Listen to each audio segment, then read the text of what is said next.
Durante años, Richard Carpenter cargó con un silencio más pesado que cualquier melodía que hubiera compuesto. El mundo adoraba la música que creó con su hermana menor Karen, pero pocos conocían la tormenta que se gestaba tras sus refinadas armonías. Karen Carpenter tenía una voz capaz de conmover a millones. Sin embargo, su vida se desmoronó de tal manera que dejó a su familia destrozada. Richard lo presenció todo desde el lugar más cercano. Su hermano, su pareja y finalmente su superviviente. Ahora mirando hacia atrás, ha revelado verdades que antes permanecían ocultas. Verdades que transforman nuestra comprensión de la historia de los Carpenters y el devastador final que les siguió. Sombras de la infancia y divisiones familiares. Karen Carpenter nació el 2 de marzo de 1950 en New Haven, Connecticut, en el Hospital Grace New Haven. Su hermano mayor Richard, nacido en 1946, ya era considerado el niño prodigio de la familia. Richard demostró tener oído absoluto a los 4 años y componía música a los 5. Su madre, Agnes, celebraba cada detalle del progreso de Richard, documentando sus lecciones y elogiando su talento ante cualquiera que quisiera escucharla. En cuanto a Karen, la atención era muy distinta. A menudo la describían como la niña que solo hacía ruido con ollas y sartenes en la cocina.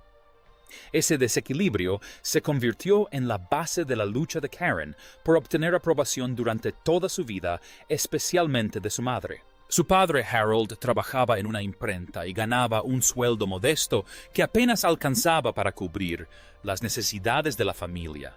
En 1963 ganaba unos $7,200 al año. Cuando surgió una oportunidad en California, los Carpenter vendieron su pequeña casa en Connecticut por $12,500 y compraron una en Downey por $13,500. La verdadera motivación para la mudanza fue Richard. Agnes creía que Los Ángeles le daría a su hijo la oportunidad de cumplir su destino en la música. En cartas a sus familiares escribía sobre el brillante futuro de Richard, pero apenas mencionaba a Karen. Karen, que solo tenía 13 años cuando la familia se mudó, tuvo dificultades para adaptarse. Hablaba con un acento de la costa este que la hacía diferente en la preparatoria Downey. Era tímida, torpe, y a menudo sentía que no encajaba.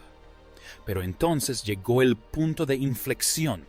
Durante una clase de música intentó tocar el glockenspiel, pero cuando el baterista de la banda escolar renunció, Karen pidió sustituirlo. En cuestión de minutos, el director se dio cuenta de que tenía un don natural para el ritmo. Dominó patrones que a otros les llevaban meses. A finales de ese año ya tocaba piezas complejas como Caravan y Malaguena. A pesar de su evidente talento, su madre permaneció impasible. Richard recibió un piano Baldwin de $750 y clases particulares. Karen practicaba con una batería prestada sin recibir jamás apoyo económico para su música. En su diario de la escuela secundaria, escribió la desgarradora frase: «Mamá cree que Richard es Mozart y yo solo soy ruido». Richard, sin embargo, vio algo muy diferente. Reconoció su ritmo como extraordinario y con el tiempo su voz demostraría ser aún más notable. El ascenso de los Carpenters. En 1965, Richard Carpenter, de 19 años, hacía arreglos de jazz mientras su hermana Karen, de 15 años, impresionaba detrás de la batería. Con el bajista Wes Jacobs formaron el Richard Carpenter Trio y ganaron el concurso de bandas del Hollywood Bowl de 1966 con la pieza de Richard Ice-T, RCA. Les ofreció tiempo en el estudio, pero su sonido jazzístico chocó con la era del rock y el grupo se disolvió. Todo cambió cuando Karen con naturalidad cantó I'll Be Seeing You.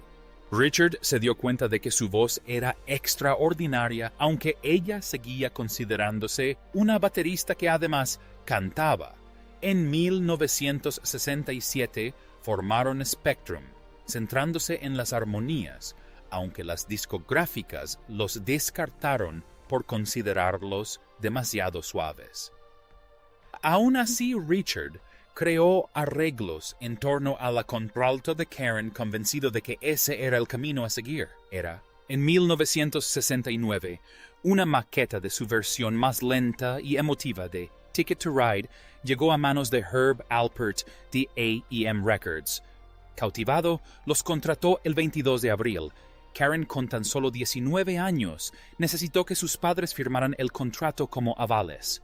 Su álbum debut, Offering, posteriormente titulado Ticket to Ride, no fue un gran éxito, pero puso de manifiesto el talento de Karen como baterista, vocalista e incluso bajista.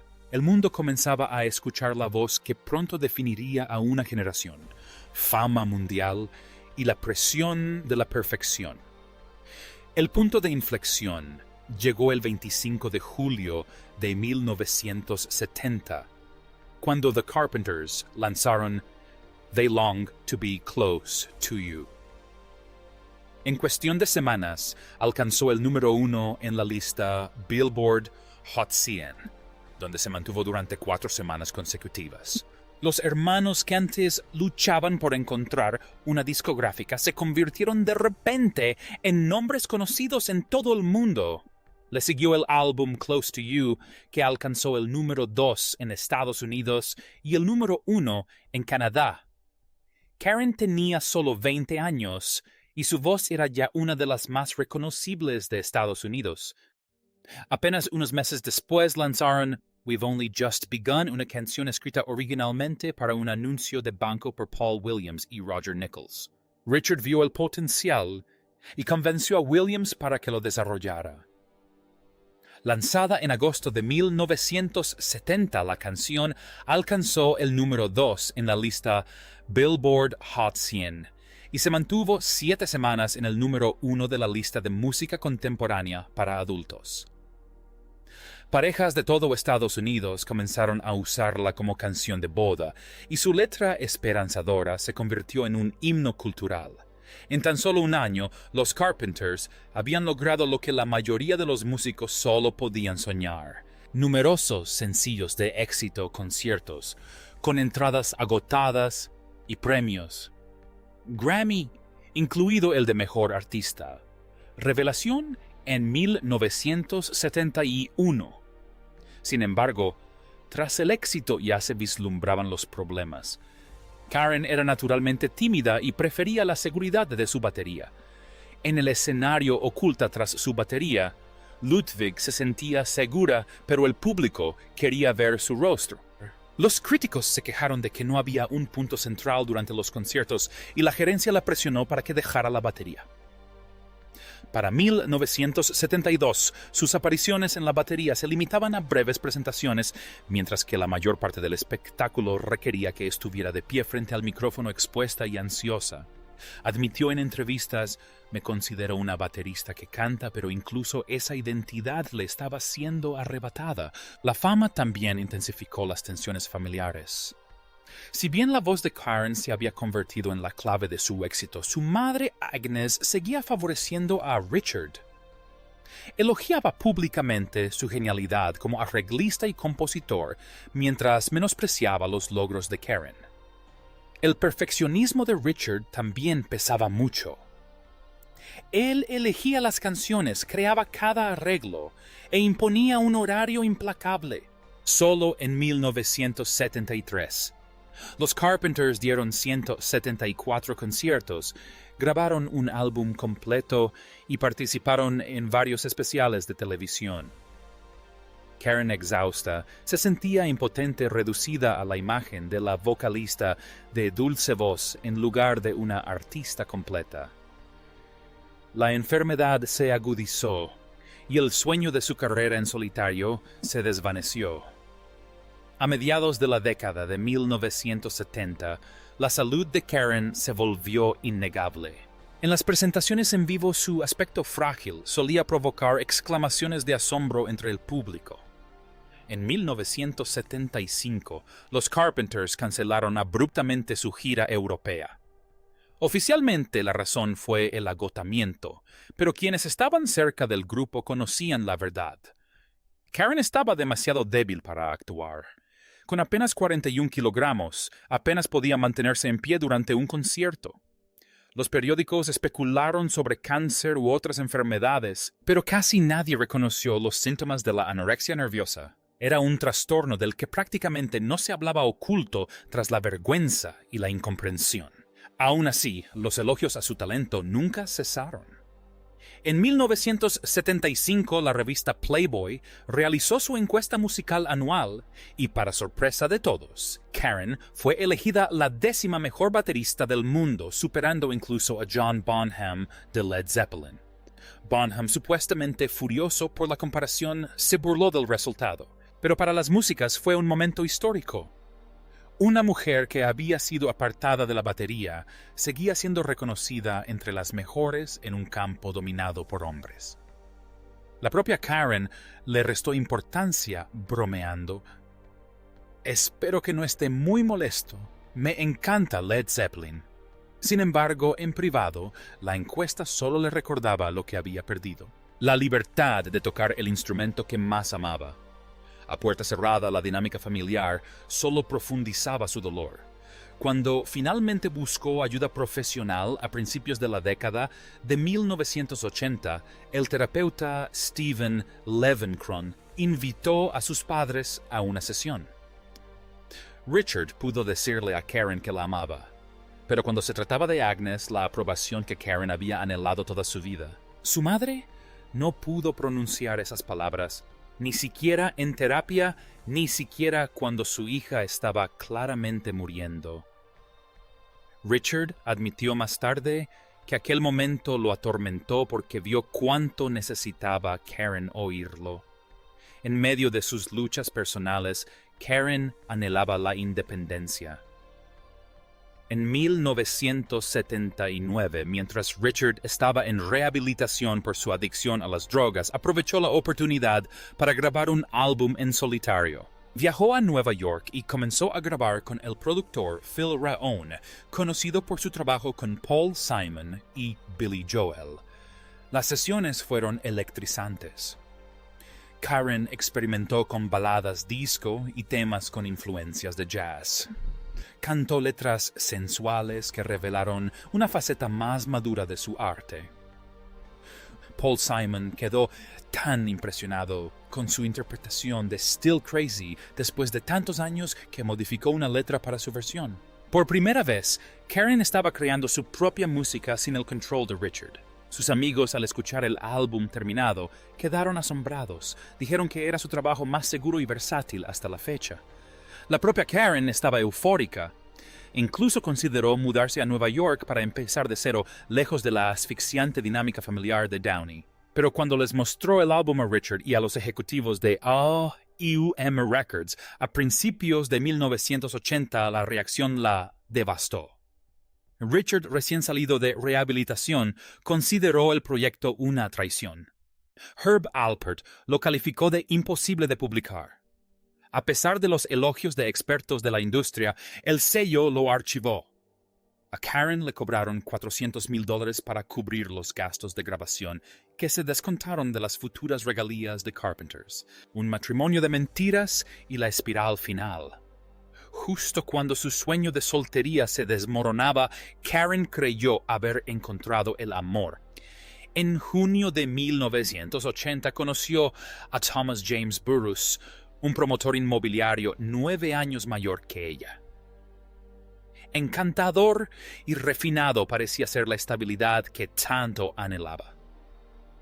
A los 2 meses se comprometieron, sorprendiendo incluso a sus amigos más cercanos. Karen siempre había soñado con casarse y tener hijos, y se convenció de que Burrus podría darle la vida que anhelaba fuera de los escenarios.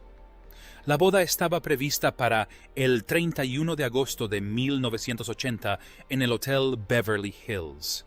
En apariencia, era un cuento de hadas. Pero días antes de la ceremonia, Karen descubrió una verdad devastadora. Burrus se había sometido a una vasectomía años antes y no tenía intención de revertirla. Para Karen, que deseaba desesperadamente tener hijos, la noticia fue devastadora. Buscó el apoyo de su madre, pero Agnes se mantuvo impasible. Las invitaciones ya se habían enviado, el hotel estaba reservado y la reputación familiar estaba en juego. «Te lo buscaste». «¿Acéptalo?», le dijo supuestamente a su hija. Sin nadie a su lado, Karen caminó hacia el altar con el corazón roto. El matrimonio se deterioró rápidamente. Burrus no era tan rico como se había presentado. De hecho, estaba ahogado en deudas. Empezó a pedirle prestadas enormes sumas a Karen, $35,000, aquí $50,000, allá, agotando la fortuna que ella había amasado con años de giras y grabaciones. En las cenas solía llegar con gafas de sol oscuras, ocultando sus lágrimas. Sus amigos recordaban cómo se derrumbaba en público aterrorizada de volver a casa. Burrus se burlaba de su frágil cuerpo, llamándola un saco de huesos e insistiendo en que nadie la querría jamás. El maltrato agravó su enfermedad. Para 1981, la salud de Karen se deterioraba rápidamente. Llegaba a consumir hasta 90 laxantes al día, además de medicación para la tiroides, bajo un nombre falso para acelerar su metabolismo. Su peso bajó a la alarmante cifra de 35 kilos. Le confió a su hermano que necesitaba ayuda y finalmente buscó tratamiento con el psicoterapeuta Stephen Levenkron en Nueva York. Allí intentó afrontar su trastorno alimentario de frente. En un momento dado, Levenkron le confiscó los medicamentos que había estado consumiendo de forma indebida. Pero el progreso fue lento. Karen estaba bajo una enorme presión para recuperarse rápidamente, para seguir actuando, para seguir produciendo. Anhelaba una solución rápida. Sin embargo, no existía tal solución. En septiembre de 1982, Karen ingresó en el Hospital Lenox Hill de Nueva York. Los médicos le administraron nutrición intravenosa. Aumentó 14 kilos en cuestión de semanas, pero el cambio repentino supuso una peligrosa presión para su debilitado corazón, los últimos días y el doloroso silencio de Richard. En las últimas semanas de su vida, Karen Carpenter parecía estar mejorando. El 17 de diciembre de 1982 cantó villancicos para sus ahijados y sus compañeros de clase en la escuela Buckley de Sherman Oaks. Sería su última actuación. El 11 de enero de 1983, asistió a la celebración del 25 aniversario de los premios Grammy. Amigos como John Warwick notaron que, aunque aún frágil, Karen estaba inusualmente animada esa noche. Sonreía, reía e incluso bromeaba. «Mírenme. Tengo un trasero». Parecía un rayo de esperanza. El 1 de febrero, Karen visitó a Richard.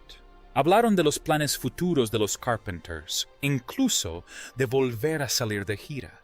Pero 3 días después, el frágil equilibrio se rompió.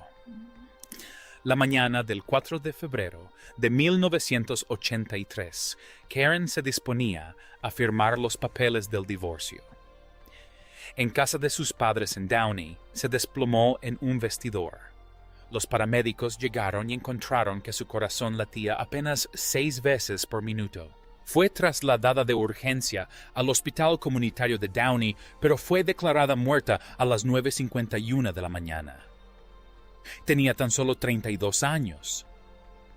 Su funeral, celebrado el 8 de febrero en la Iglesia Metodista Unida de Downey, congregó a casi 1,000 personas, entre ellas Olivia Newton-John Petula Clark y Dionne Warwick.